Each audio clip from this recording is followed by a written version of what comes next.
my cut motions and oppose the demands. I am speaking on demands number 54, 55, 68 and 58. First, I will speak on demand number 54, which is town planning. Goa is a land blessed with abundant beauty, from rivers to hills, beaches, forests to fields, for small houses and heritage houses. Goa, everyone knows, is magical. Mental frame of anyone who comes to Goa changes. Delhi and Mumbai are choking, with cities like this being totally overpopulated. People are making a beeline to either buy lands or capture lands in Goa. Earlier, there was a craze to buy land along the beach or on the beach belt.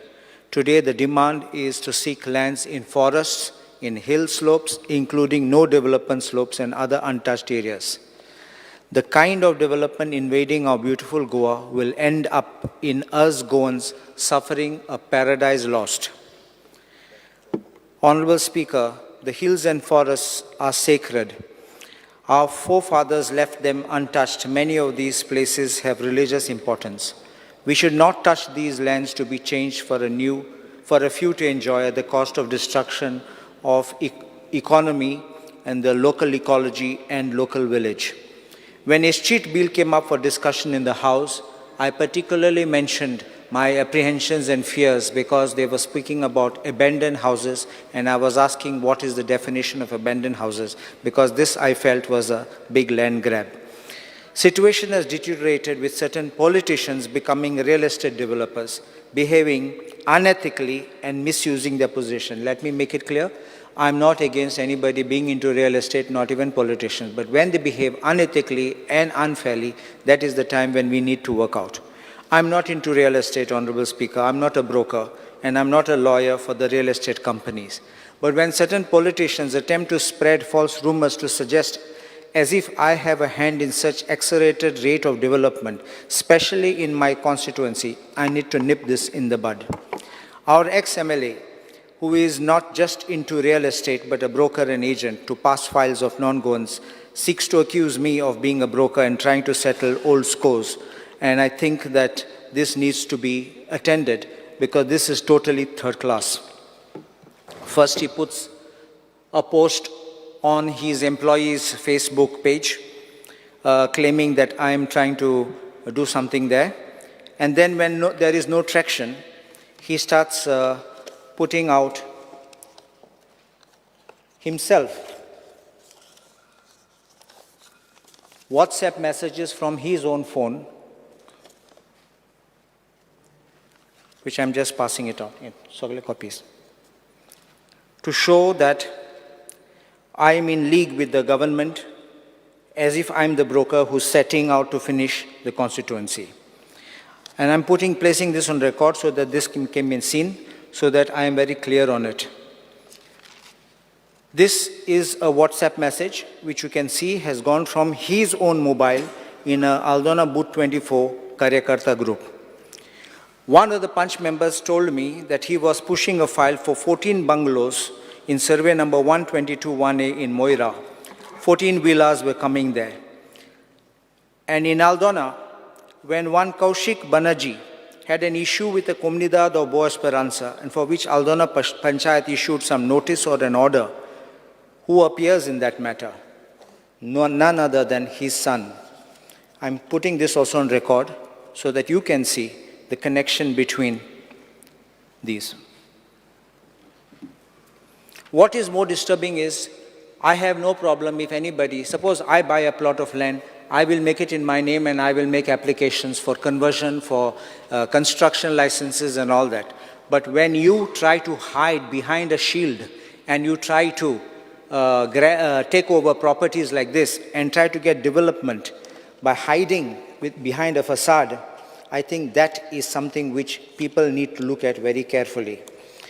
I will place on record that he has now opened another company of real estate, please put this, where he has taken over some land in Bastora, where he is building a house of some Shamin Baptista. He's got a power of attorney, and he's got now a new partnership firm called TNS Holdings and Estate, where he's shown to be a partner of this firm.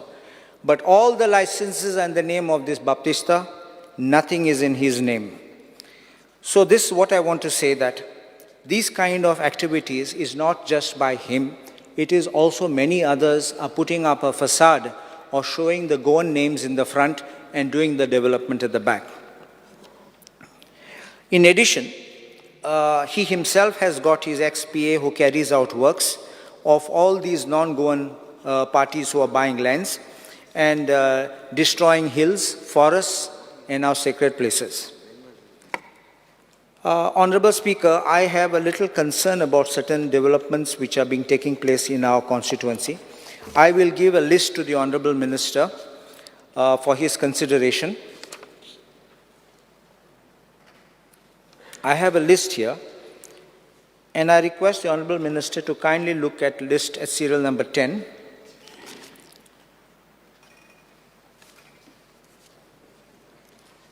I've given, one pass.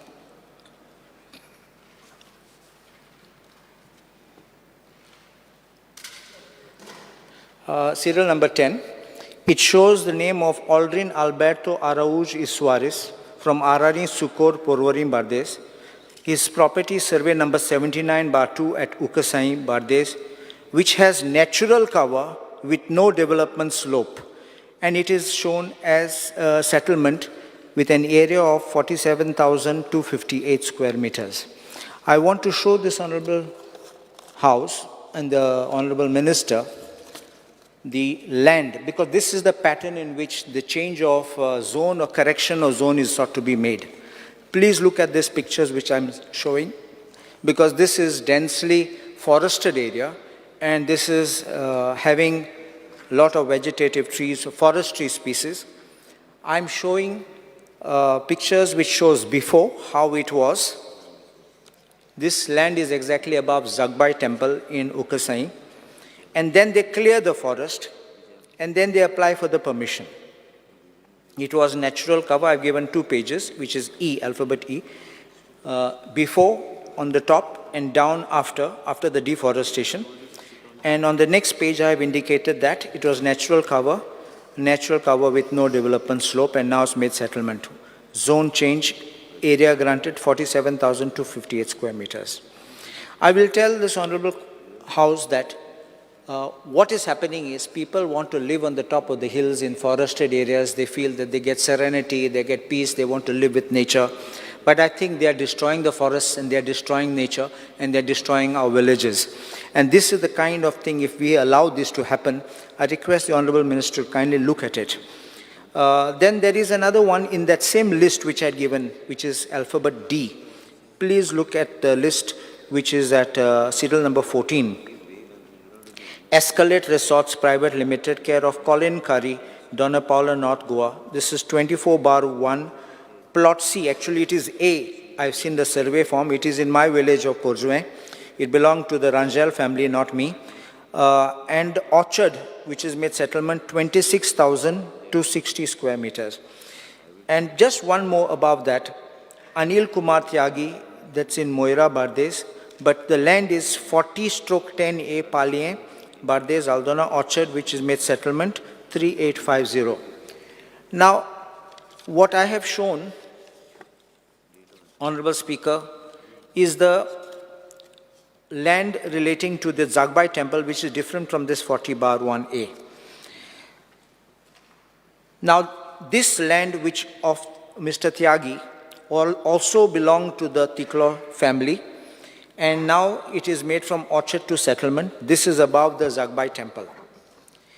In Palien, there is one more land which has been asked for conversion, for zone change or correction, applied by Adelaide Fernandez. I will give that. Area is 13,200.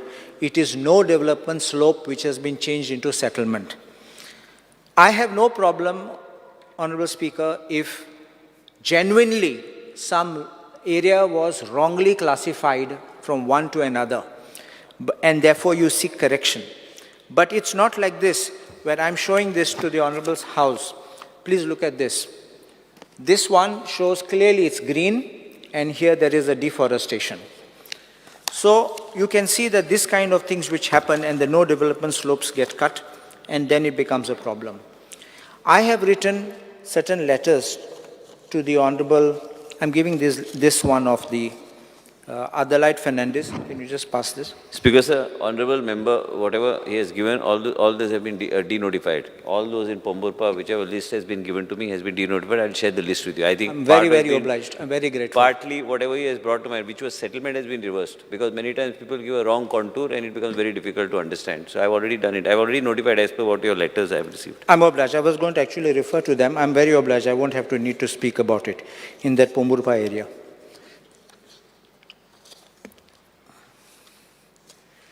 There is one more which I have made a request, was about the temple area where there is a natural this thing. I would request Honorable Minister to inquire, because according to us that there is a fraud in that in the clearance which was obtained, technical clearance. You just share with me the detail and depth. I'll do that. I'll just pass them across. Already mentioned. I'll pass them across. I'm very much obliged.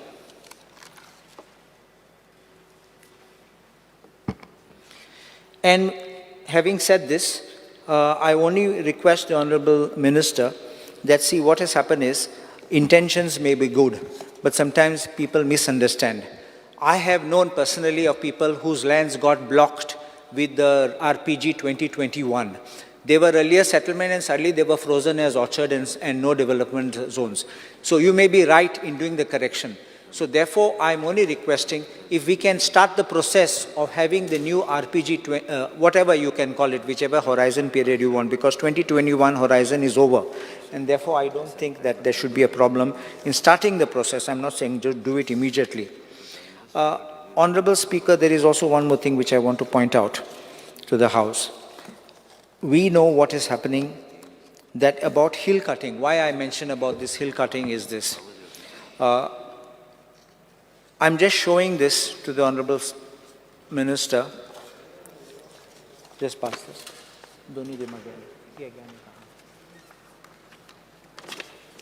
This minister already told me that he was aware about this Priol cutting of the thing. But my concern is not because you have taken action.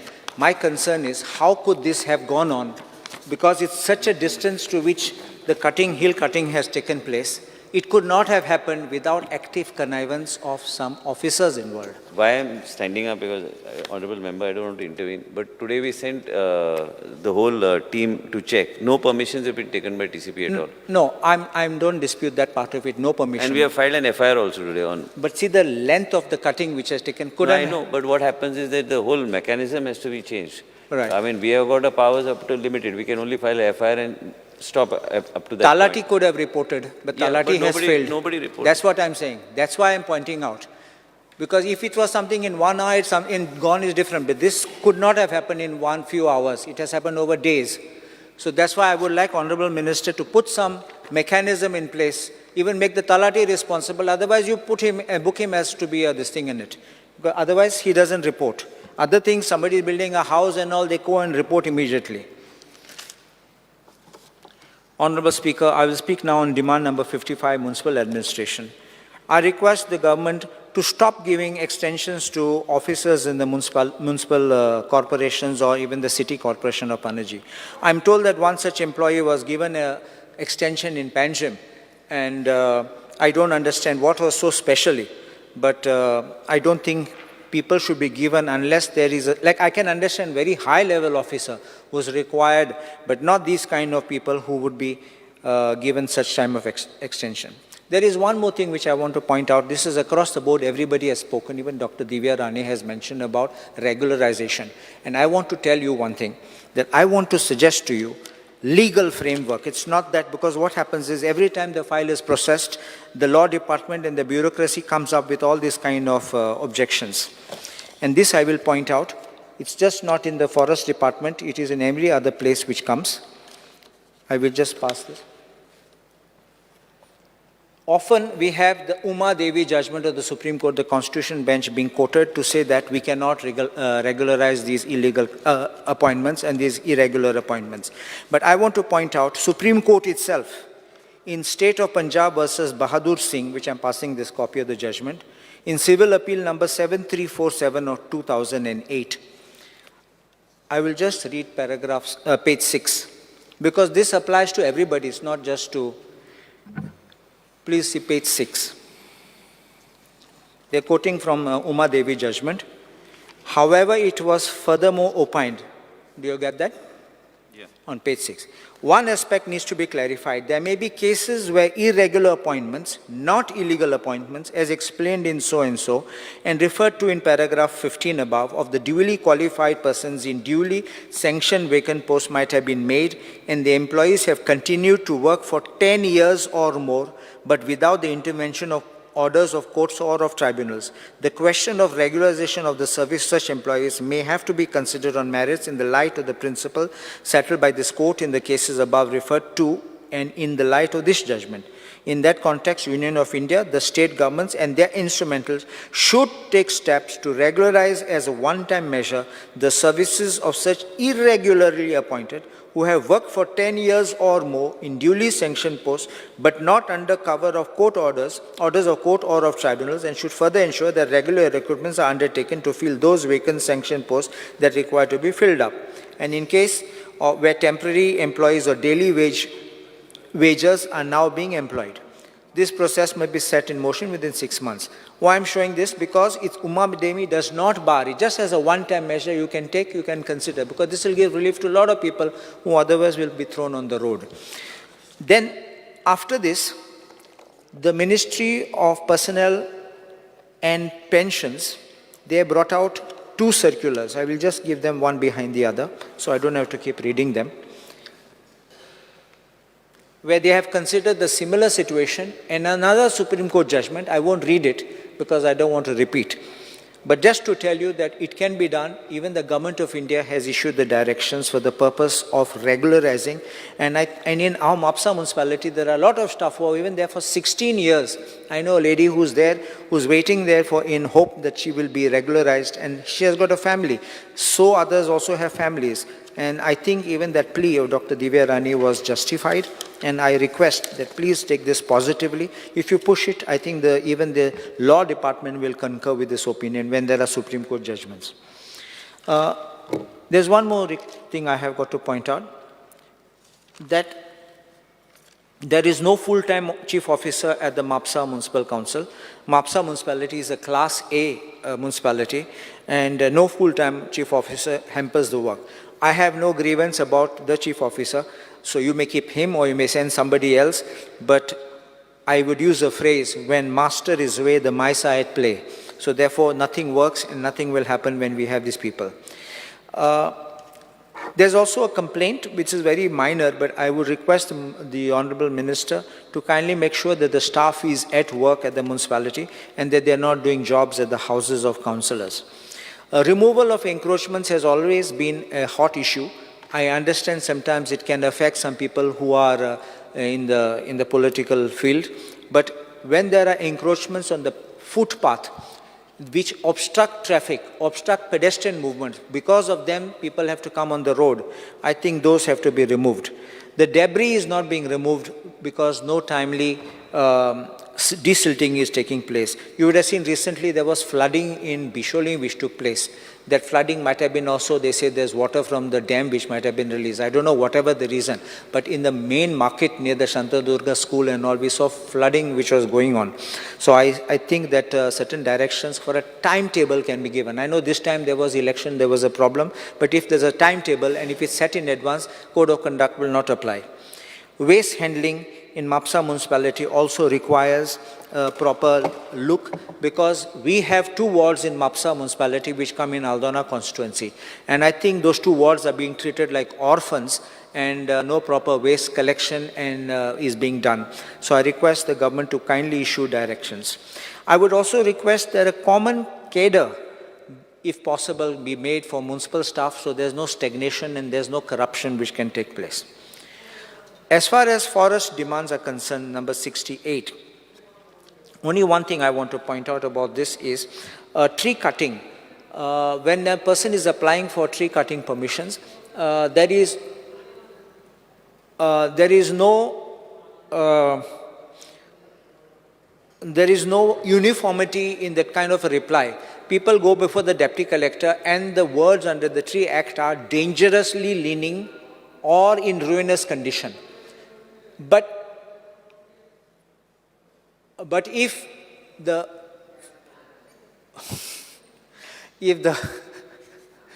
Digambar Kamat,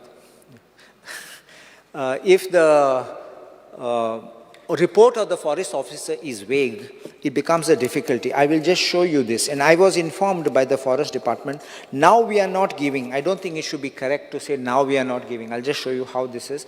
I'll just read it. It says the tree is standing at a distance of 13 meters from applicant compound wall and 22 meters from the applicant residential house. The tree is hanging over the electric power line. The tree is leaning towards applicant house. Finish, that's all. That's all.